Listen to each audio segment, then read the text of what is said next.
उन्हीं का प्रश्न, तीसरा प्रश्न है, क्या दुर्गा अवतारी थी? नहीं तो 10 हाथ कैसे हुआ? 10 हाथ का क्या मतलब? 10 को दुर्गा के हाथ। अच्छा, ये हाथ तो दुर्गा ही के नहीं है, औरों के भी हैं, विष्णु भगवान के भी हैं। ये उस जमाने की कल्पना है, जब कोई यंत्र नहीं था। तब आदमी कहता था कि अच्छा क्या क्या चीज है हाथ में पकड़ने के लिए, कि एक तो शंख है, क्योंकि सीटी बनानी तो किसी पर आती नहीं थी, तो शंख ढूंढ लाते थे। और क्या है, कहने लगे एक लठ है, गदा बोलते थे जिसको, वो लाठी है। और क्या है, मोटी लाठी है।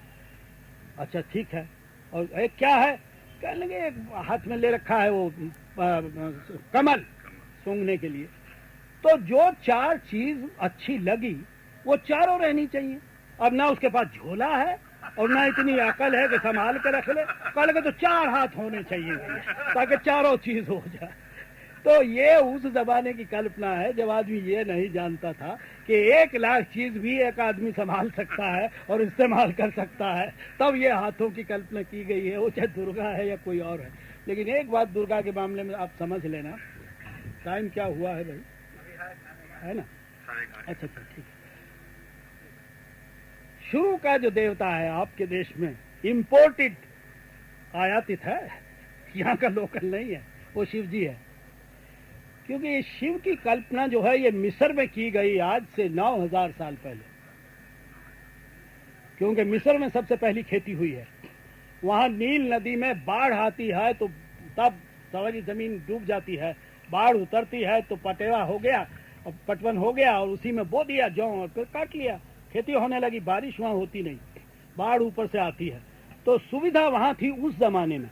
वहां जो लोग बस गए तो उनमें कुछ लोगों का ये हुआ कि भाई ये चीज कहां से होती है, कैसे होती है।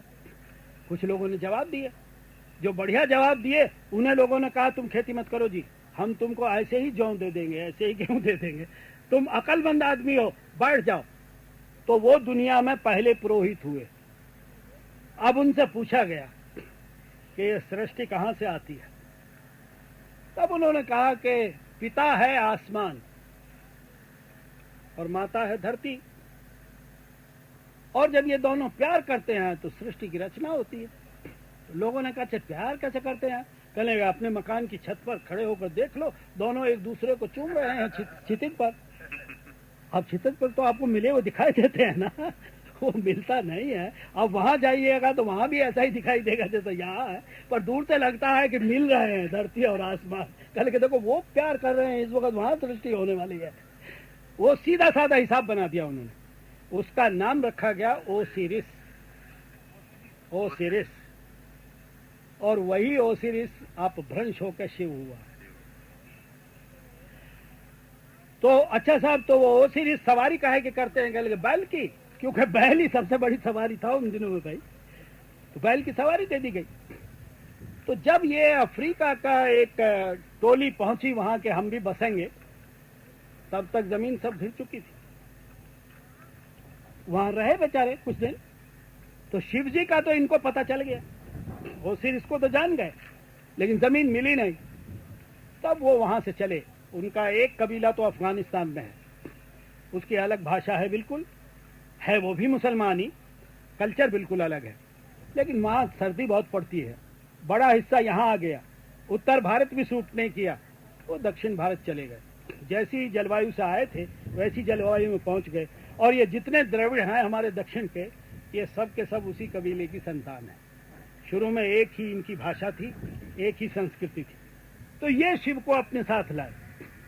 और शिव में कुछ खूबी इतनी मजेदार हैं कि वो बहुत मजेदार है। पहली खूबी तो ये है कि वो तुम्हारा एक ढेला खर्च नहीं करवाता। पानी डाल दो उसके ऊपर, छुट्टी हुई, और चाहो तो थोड़े पत्ते डाल दो, थोड़े फूल डाल दो। कोई पुजारी नहीं, कोई मूर्ति कला की जरूरत नहीं है। एक पत्थर उठाया और टेक दिया, पानी डाल दिया। बहुत चाहो दूसरी जगह से पानी ले आओ, भाई गंगा का ले आओ, वो खर्चा नहीं करवाता। दूसरी खूबी, उसकी पत्नी उससे कमजोर नहीं है, कभी कभी उससे ज्यादा ताकतवर है। शिव जी तो बैल पर बैठता है, पर वो शेर पर बैठती है, शिव जी से आगे। और जितनी मृत्यु शिवजी ने करी है, जितने लोग शिवजी ने मारे हैं उससे ज्यादा ही मारे हैं दुर्गा ने, कम नहीं मारे हैं।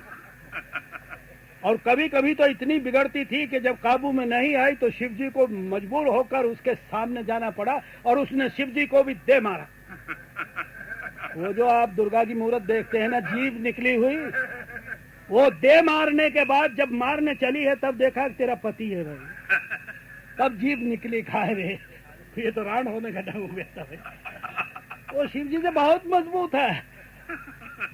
तो चूंकि पैसा खर्च नहीं होता धेला और पति पत्नी मजबूत है, सांप रखता है, धूली रमाता है, जरूरत हुई तो नाचता है, जरूरत हुई तो त्रिशूल चलाता है, एकदम आदिवासी का रूप है उसका, बड़ा पॉपुलर हुआ।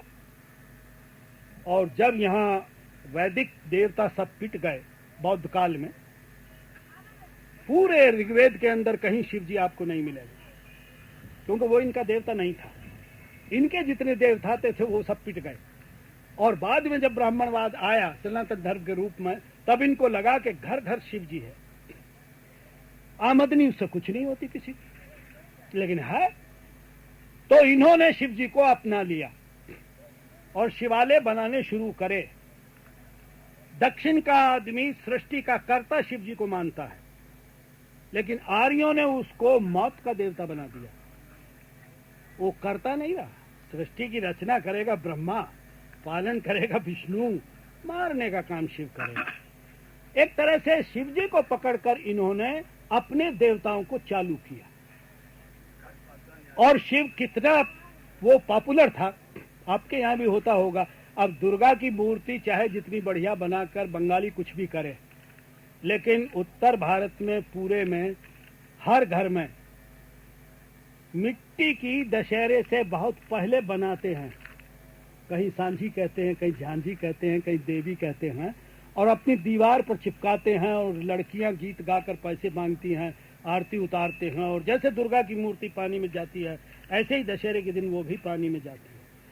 तो ये शिवजी का पूरा परिवार आदिवासी परिवार था, और भाई बिना पैसे का परिवार था, और बिना आपसे खर्चा कराए काम चल जाता था।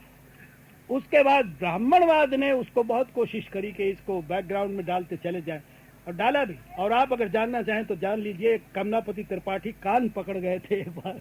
मैंने उनसे ये कहा कि त्रिपाठी जी, ये जो काशी विश्वनाथ का मंदिर है शिवजी वाला, ये तो आप ही के परिवार का है।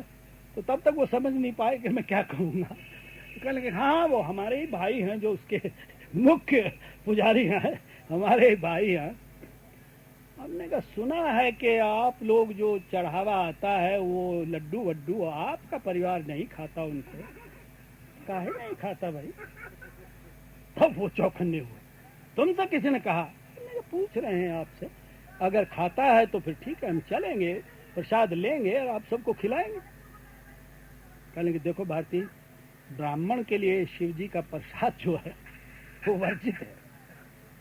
हमने कहा क्योंकि ये आपका देवता नहीं है, धंधे के लिए मजबूरन आपको ये बनाना पड़ रहा है। आपका देवता तो विष्णु भगवान है ना। तो वो कहने लगे तुम ज्यादा डेंजरस हो। तो इस तरह से वो सिर्फ इसकी बात, शिव की बात वो आई। चलिए आगे सवाल।